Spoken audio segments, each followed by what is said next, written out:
give you an update of kind of what was a wrap-up of 2017 and what we're really looking forward to in 2018.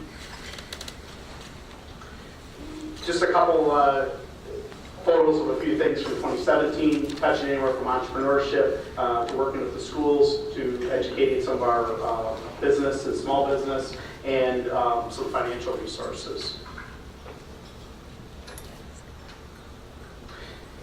And I guess I really want to thank our staff.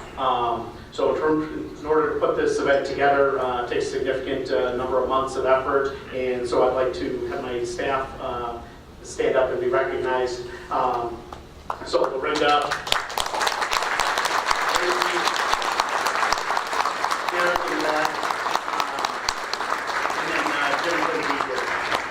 And then also really to thank our committee members. So we'll touch on our board, but we also have a lot of members that help us anywhere from our marketing to our entrepreneurship to a lot of different areas. So thank you for all those that help make this possible. A couple key projects that we saw in 2017. We talked about dairy, and one of our largest in the area that I think, as we look at kind of the far edge, actually just into Calumet County, but certainly affects Manitowoc County, is Land O'Lakes. This total project is over $160 million. A big part of that happened in 2017, and I think the total take now is over 1 million more pounds of milk a day in Land O'Lakes in Peel. But also R2H Flavor Tech. We talk about technology transfer and really taking those new ideas and making it into a business. R2H is really something that Jeff and Julie have really done a lot with that. So very proud to be a part of that. And what we've seen is really the growth in projects and that investment. If we look at 2015, it was $34 million. Much more of kind of retention as we were still kind of coming out of some of the recovery. And we saw some, increase in 2016, but a nice jump. Land O'Lakes was a big part of that. But we're also seeing, a significant number of projects really growing in 2017. And I think 2018, the projects that are underway are already going to exceed what we have in 2017. So we're really seeing a nice increase in that, as that recovery has taken a little while, we're certainly coming around. And with that recovery, we've seen really a lot more attention to site requests in our area. So that's something that we've looked at. How do we replace some of the employers that we've lost? And some of it is to draw in some companies from outside the area. And two of the facilities that have probably got the most attention have been the Manitowoc Crane facility, as well as the former Paragon in Two Rivers. And with the Manitowoc Crane facility, we actually have had an announcement with Robinson Crane, Robinson Metal is coming in to at least occupy one of those buildings there at Manitowoc Crane facility.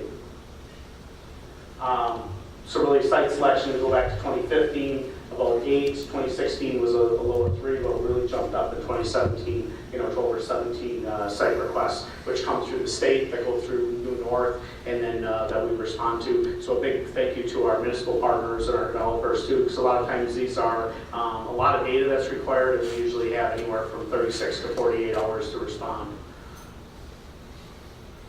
And then really working with small businesses. So this is anywhere between our entrepreneur projects and small business.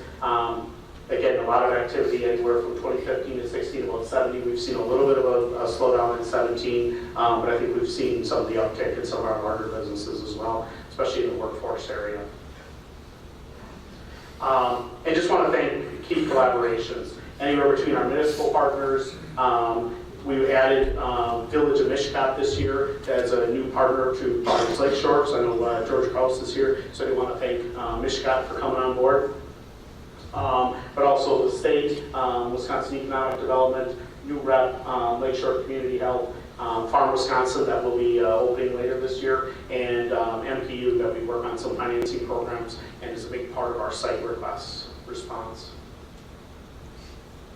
And some community partners, the Chamber, MABCB, the Manitowoc Youth Apprenticeship, Healthiest Manitowoc, and Grow It Forward. Certainly some great community partners that we work with, amongst many, many more.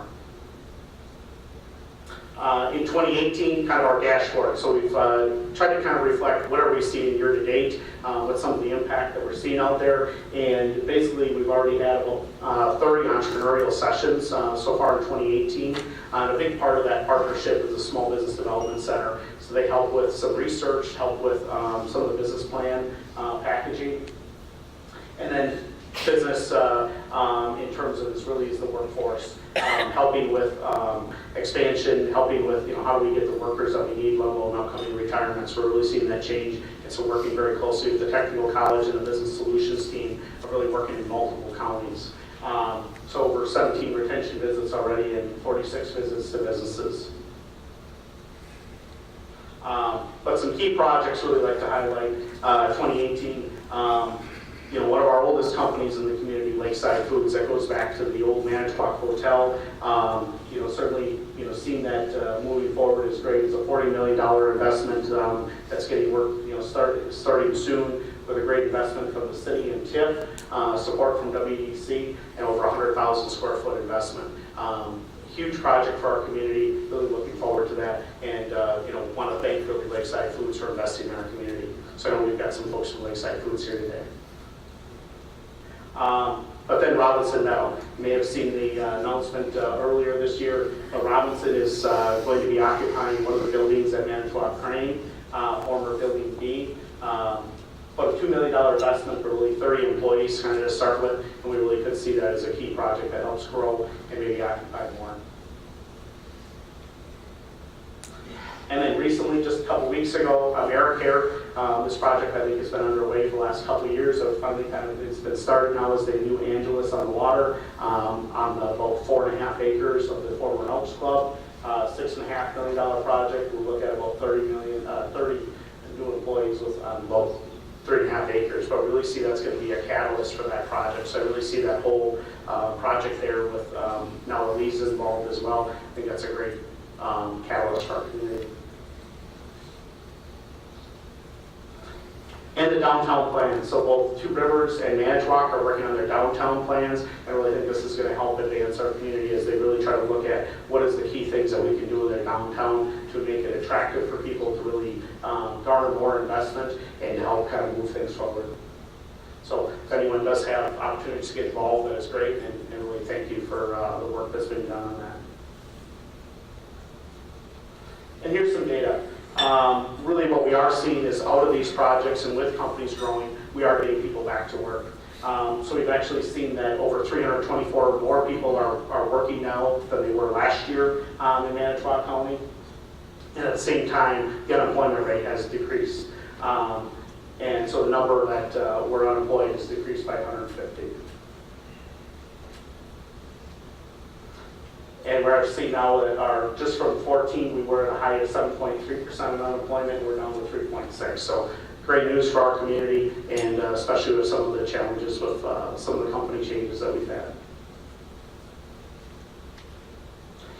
And then really want to announce is that we have our strategic plan. So we've been working on for the last year, I guess a lot of work with our board, with our executive committee, with our volunteers, to really help put together some key initiatives and really flesh it out. I'm just really touching on the high points here, but we will be publishing the whole strategic plan on our website. And I'd say if you want to learn more, certainly get involved. But touching on key areas, and as we look at that retain, grow, and attract, number one is workforce. I think over 80% of the companies we are talking to are telling us the number one concern right now is the workforce in terms of keeping employees, retaining, and looking at upcoming retirements. But then it's business retention. How do we help the companies what they need and to adjust? Both through the workforce and to expand, continue to grow entrepreneurship, to invest in our community, and really the need for community collaboration. As we see, things changing in the communities around us, as Michelle highlighted, in terms of Green Bay and the Fox Valley, it's how do we make sure that we're integrating that. So just touching on a couple of points on our workforce, it's really trying to make sure that we're aligning our training of our local needs. So it's working with the Tech College, working with LTC. So I know we've had some great meetings just recently with some companies trying to make sure that we're matching those training needs to what they need, whether it's incoming employees, incumbent workers, or promoting folks. We're really making sure that we're communicating what the opportunities for training and workforce are out there. potential grants that are out there, and working very closely with the youth apprenticeship program and even the adult apprenticeship program, and then attracting folks to the area, because that's one of the biggest things that we're seeing is that we're still running about 2,000 to 2,500 openings that we're just not filling. So how do we help make sure that that's attractive to the area and bring folks in to take advantage of those opportunities? Business retention, key cornerstone of what we do, but it's also trying to dig deeper in terms of how do we help with the financing needs. Really doing some joint with our local communities, putting on Let's Talk Business, looking whether it's exporting, government contracting, where is there needs for businesses to really have education, even more in the IT area. I see opportunities on there. And then it's the data to businesses. So that's one of the things that you'll see is monthly now we're putting out some data. It's published on our website. So if you want to know about the metrics in terms of the unemployment, Lindsay's doing a great job kind of putting that together now. And entrepreneurship. Again, if we ever look at the long-standing companies in our area, the new ones, whether from Investors Bank to to Miro to Lakeside Foods, those were all started in our area. So one of the biggest things in economic development most people think about is attraction, but even Microsoft started small and we worked our way out. So I guess that's what we see is those companies of tomorrow are our small businesses and the ideas on the back of a notepad today. So how can we help support that? And it's really continuing to build that through one-on-one mentoring, entrepreneur training programs, and really making those resources even more available for entrepreneurs, as well as the funding, the revolving loan funds and other programs out there. And then really community collaboration. And I'd say out of the first three are very large items, but I'd say this one is probably one that's been kind of the hardest to tackle. It's really kind of how do we re-describe Manitowoc as to not just the place that was Manitowoc Cranes and Miro, but rather how do we describe it to our area and make sure that we're kind of bringing all of our organizations to kind of work that together. V22 is going to be a big part of that, but also we've been working very closely with the Chamber, MAVCB, the Visitor Convention Bureau, as well as the local government leaders, and try to really get our arms around this and how can we really share our message internally and externally to make it attractive for people to stay here, but also to come here. And I think some of this IT and working with the schools, I think that's a great component of that. But it's also kind of rebranding. How do we make it so that way people know what Manitowoc is from the outside, not just somewhere close to Green Bay, and attract businesses and the resources to our community. So those folks that come on the Badger, that they come over and enjoy our beaches, our water, how do they look at that and say, hey, this is a great place to live and raise my children?